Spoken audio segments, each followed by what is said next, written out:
One of my favorite fragrances of all time happens to be Dior Homme Parfum.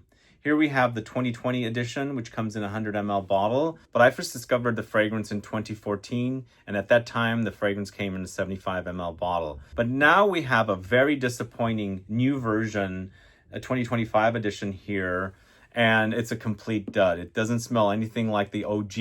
Yes, it keeps some of the notes, but to me, it's a night and day difference. They've ruined Dior Homme Parfum and made it a lot more mass appealing. What I really loved about Dior Homme Parfum is the lipsticky, powdery effect that it has, and also the leather when it's drying down. It's, again, I consider it one of the best fragrances, hands down. I absolutely love it. And if you can find a bottle, snatch it up, because I don't think there's going to be any left around. But many of you have been asking me if Dior Homme Intense will replace the search for Dior Homme Parfum. And I think you can get away with wearing Dior Homme Intense in place of Dior Homme Parfum.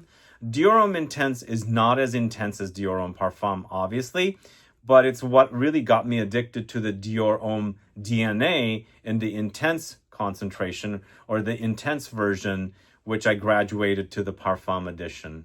What's the difference between Dior Homme Intense and Dior Homme Parfum?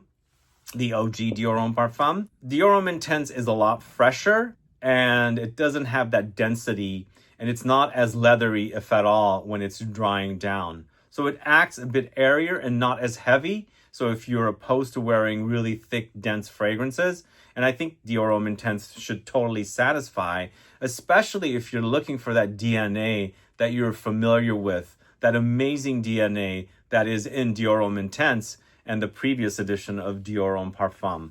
If you can find yourself a bottle of Dior Homme Intense, I think you should totally get it, especially if you can't find a bottle of Dior Homme Parfum 2020 or even the 2014 edition, because for me, Dior Homme Parfum now is a dud. It's disappointing fragrance, smells like a mass market offering. But what Francois Demachet had created in 2014, later reformulated in 2020, is one of the best fragrances ever. And if you want that smell, you can find it here in Dior Homme Intense. Have you compared the two fragrances? Let me know. Add a comment below.